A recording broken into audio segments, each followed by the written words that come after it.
बच्चे के जो इब्तदाई साल हैं, खास तौर पे पहले 4 साल, बच्चे की जो ज़हनी ग्रोथ है वो पहले 3 से 4 साल के अंदर मुकम्मल हो जाए। तो पाकिस्तानी कॉन्स्टिट्यूशन में हम देखते हैं कि 5 साल से कम उम्र बच्चे को स्कूल के लिए बाउंड नहीं। आप एक कमरे के अंदर बिठा के कितना उसको सिखा सकते हैं। पेरेंट्स काम कर रहे हैं तो दादा दादी या नाना नानी वो बच्चे को लुक आफ्टर करते हैं, उसकी तरबियत करते हैं बाकायदा तौर। बात करेंगे बच्चों की सेहत के हवाले से। वो नन्हे नन्हे बच्चे जो आजकल जी ट्रेंड बन गया है कि बच्चों को छोटी सी उम्र में ही स्कूल भेज दिया जाए और इसी पर खासी बहस भी जारी है। आज आखिर बच्चों के स्कूल जाने की दुरुस्त उम्र होनी क्या चाहिए और मुख्तलिफ लोगों की मुख्तलिफ आराज़ सामने आ रही है। और इसी हवाले से पाकिस्तान के मारूफ अदाकार और मॉडल असद सिद्दीकी ने भी खुलकर अपनी राय दी है। असद सिद्दीकी ने कहा कि जी उनकी बेटी सिर्फ 1.5 साल की है और वो समझते हैं कि इतनी छोटी उम्र में बच्चों को स्कूल भेजना हमाकत है।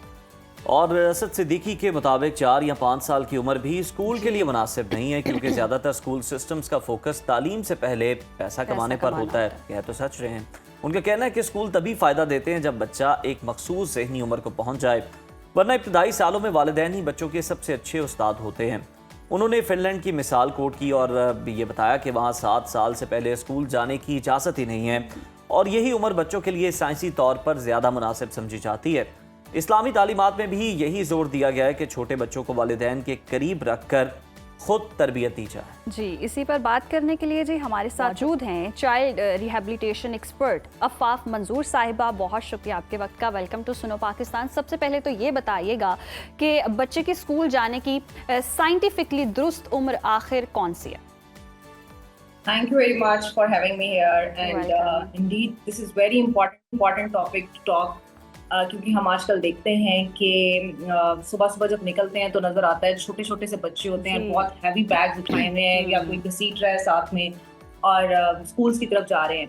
और एक और ट्रेंड भी हमें नज़र आ रहा है वालिदैन के दरमियान, बल्कि हम ये भी देखते हैं कि बहुत ही बाज़ फाइनेंशियल इश्यूज के साथ पेरेंट्स होते हैं और सिर्फ एक दौड़ में कि मेरा बच्चा स्कूल जा रहा है और कैसे स्कूल में जा रहा है उसमें भी लगे हुए होते हैं। और मैंने ये भी देखा है कि पेरेंट्स बाज़ इवन कर्जे लेके अपने बच्चों को स्कूल भेज रहे हैं कि हमने उसका स्कूल में एडमिशन करवाना है और उसकी इनिशियल रजिस्ट्रेशन फीस इतनी ज़्यादा है, तो they are in so much burden. Parents तो अपनी जगह हैं ही हैं, लेकिन जब हम ये बात करते हैं कि बच्चे के हवाले से बात करें कि बच्चे की ज़हनी उम्र क्या होनी चाहिए या जिस्मानी उम्र क्या होनी चाहिए कि बच्चा स्कूल जाने के काबिल है या नहीं है, तो जाहिर है ये बहुत इम्पॉर्टेंट इस वक्त टॉपिक है बात करने के लिए।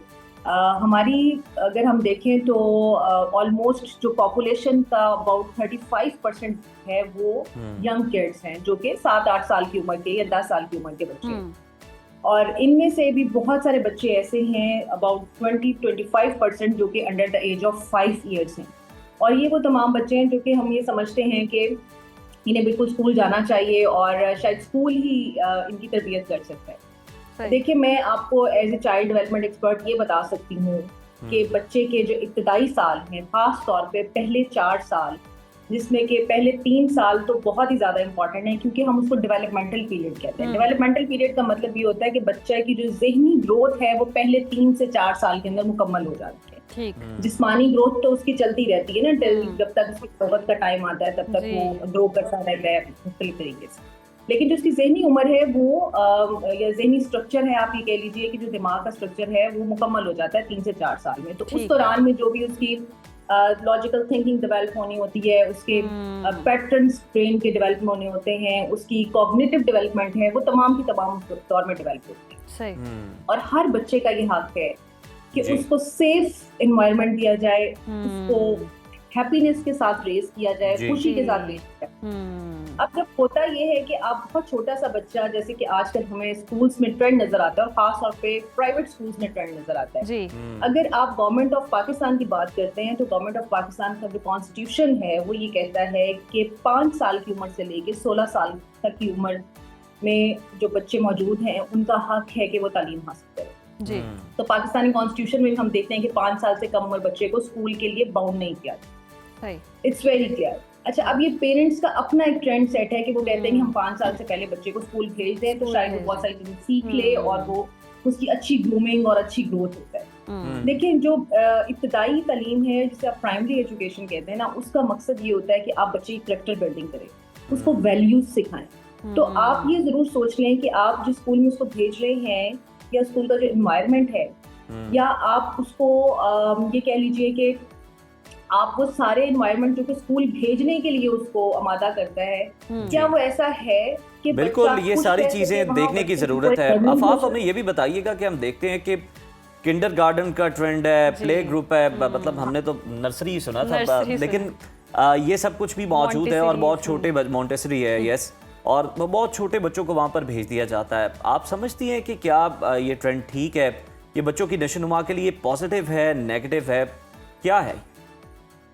देखिए, जो मॉन्टेसरी का कॉन्सेप्ट है वो बच्चों की बेसिक हैप्पीनेस और लर्निंग के साथ है। सही। मुझे ये लगता है कि हमारा जो माहौल है या हमारे जो स्कूल्स का स्ट्रक्चर है, जैसे हमारे यहाँ पे स्कूल्स जो है ना वो डिफरेंट तरह के हैं। हमारे यहाँ बहुत ज्यादा कॉन्सेप्ट इस टाइम स्ट्रीट स्कूल्स का है। स्ट्रीट स्कूल से मुराद ये कि आपने देखा होगा हर गली मोहल्ले में छोटी छोटी बिल्डिंग्स के अंदर स्कूल्स बने हैं।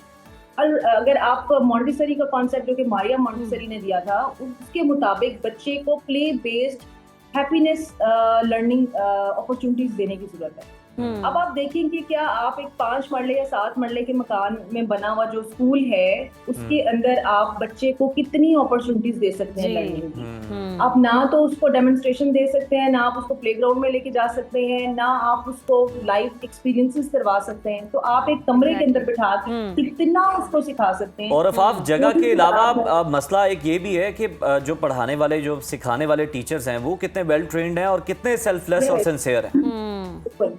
ये आपने बहुत अच्छा पॉइंट हाईलाइट किया उज़ैर। एक्चुअली हमारे यहाँ पे ये भी बहुत प्रॉब्लम है। दुनिया भर में जो कि एडवांस्ड कंट्रीज हैं उनमें हम देखते हैं कि जूनियर स्कूल्स के अंदर most experienced and most qualified teachers होते हैं। जी।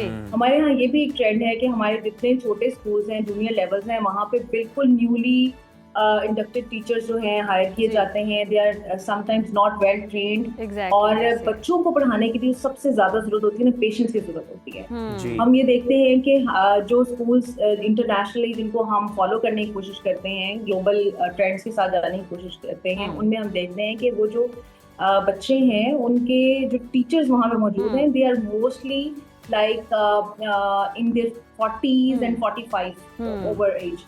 उसका ये होता है कि वो समझते हैं कि इस टाइम पे जो टीचर्स हैं उनके अंदर पेशेंस डेवलप हो चुकी होती है and they are more understanding for the needs of the kid. फिर हम वहाँ पे ये भी बहुत इस चीज़ को कंसिडर किया जाता है कि जो बच्चे की इंडिविजुअल नीड्स हैं आप उनको भी कंसिडर करते हैं। हमने यहाँ पे एक जैसा कंटेंट रखा हुआ है, एक जैसी टीचिंग। बिल्कुल दुरुस्त फरमाया आफाफ। हम तो ये भी देखते हैं कि बस यहाँ पे ऐसे भी होता है या नैनी रख दी है, वो पता नहीं पढ़ी लिखी है नहीं है, जैसे घर के जैसे कोई भी हाउस हेल्प होते हैं, इस तरह के लोग ही होते हैं जो आपके बच्चे की केयर कर रहे होते हैं। और अगर वेस्ट से हम रिलेट करते हैं, वो सब लोग तो बिजी लाइफ गुजारते हैं और डे केयर सेंटर अपना बच्चा छोड़ दिया या बेबी सिटिंग कर दी। अब यहाँ भी बहुत रुझान हो गया। ये रुझान की वजह यही है कि न्यूक्लियर फैमिली होती है, माँ भी कमा रही है, बाप भी कमा रहा है, बच्चे की केयर के लिए कोई नहीं है, तो चलो बच्चा डे केयर सेंटर में छोड़ देते हैं। देखिए, डे केयर सेंटर्स का आइडिया अगर तो आपको इंतहाई मजबूरी है और आप समझते हैं कि आप बिल्कुल फैसिलिटेट नहीं कर पा सकते अपने बच्चे को घर में और आपने जॉब के लिए जाना है, तो फोर्स पेरेंट्स की मजबूरी होती है कि उन्होंने उसको बच्चे को डे केयर सेंटर में छोड़ना है। लेकिन एक चीज इससे भी पहले का स्टेप है जो कि बड़ा इंपॉर्टेंट है और मैं वालिदैन को वो मैसेज यहाँ पे देना चाहती हूँ, खासतौर पे वो कपल्स जो कि वालिदैन बनने की प्लानिंग कर रहे हैं। हमारे यहाँ शादी और शादी के बाद एक नॉर्मल सा ये बात समझ जाती है कि फौरन से बच्चा जो है ना उसको हमने दुनिया में ले आना है और शायद यही असल में काम है और यही रह गया है। और हम ये भी देखते हैं बगैर सोचे समझे और बगैर प्लान किए लोग यहाँ बच्चे पैदा कर रहे होते हैं। देखिए, आप ये जरूर कंसिडर कर लें कि अगर आपकी कुछ जिम्मेदारियां ऐसी हैं और वक्त और हालात ऐसा है कि आपकी मजबूरी है, तो प्लीज बच्चे जो है ना उनको पैदा करने से पहले सोच लें, क्योंकि अगर आपने बच्चा पैदा किया तो आपकी जिम्मेदारी है, वो किसी और की जिम्मेदारी। अच्छा आफाफ, कुछ चीजें मतलब हम देखते हैं कुछ फैमिलीज के अंदर लोग कंप्लेन भी करते हैं, आउट ऑफ सिलेबस भी आ जाती हैं। मतलब न्यूक्लियर फैमिली तो चले प्लान आपको करना चाहिए, लेकिन जो जॉइंट फैमिली के अंदर रह रहे हैं, मतलब पहले हम देखते थे नानियां दादियां वो कहती थी ये हमारी जिम्मेदारी है, बच्चा संभालना जो है ना ये हमारी और हम पालेंगे। लेकिन अब जाहिर है छोटे भी फोन पे हैं, बड़े भी फोन पे हैं, चाहे ग्लासेस लगा के भी यूज कर रहे हैं, लेकिन कर रहे हैं, बच्चों को उस तरह अटेंड नहीं कर रहे। बड़ी अच्छी आपने बात की है।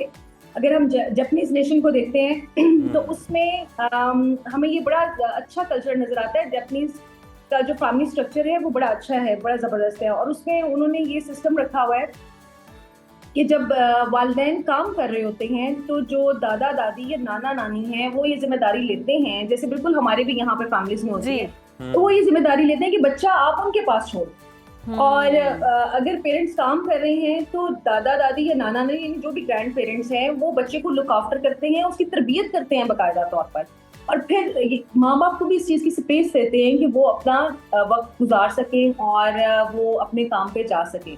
लेकिन इसको बैलेंस करना भी बहुत ज़रूरी है, क्योंकि हम यहाँ पे देखते हैं कि बाज़ औक़ात हमारे जो ग्रैंड पेरेंट्स हैं वो ओवरबर्डन होते हैं। और एक और बहुत मसला है यहाँ पे कि हमारे ग्रैंड पेरेंट्स में अभी तक बाज़ औक़ात ये ट्रेंड है, क्योंकि मैं काम कर रही हूँ या मैं वर्किंग फीमेल, तो मेरे इर्द गिर्द ये भी बहुत नज़र आता है कि जो मेरी कोलीग्स हैं वो अक्सर ये कहती हैं कि जी मेरी सास तो जो है ना वो मेरे बच्चे पालने के लिए और संभालने के लिए तैयार ही नहीं है, और अपनी बेटी के बच्चे संभालती हैं, उनको रखती हैं। तो ये भी बहुत ज्यादा हमारे माशरती मसाइल और मसाइल हैं, उनको देखने की जरूरत है। और ग्रैंड पेरेंट्स हैं उनको भी ये समझना चाहिए कि चाहे वो बहू के बच्चे हैं या के बच्चे हैं, बच्चे तो हैं ही है ना, हमारी जिम्मेदारी है। बहुत खूबसूरत बात, बिल्कुल दुरुस्त फरमाया आपने आफाफ मंजूर साहिबा, बहुत शुक्रिया आपके वक्त का।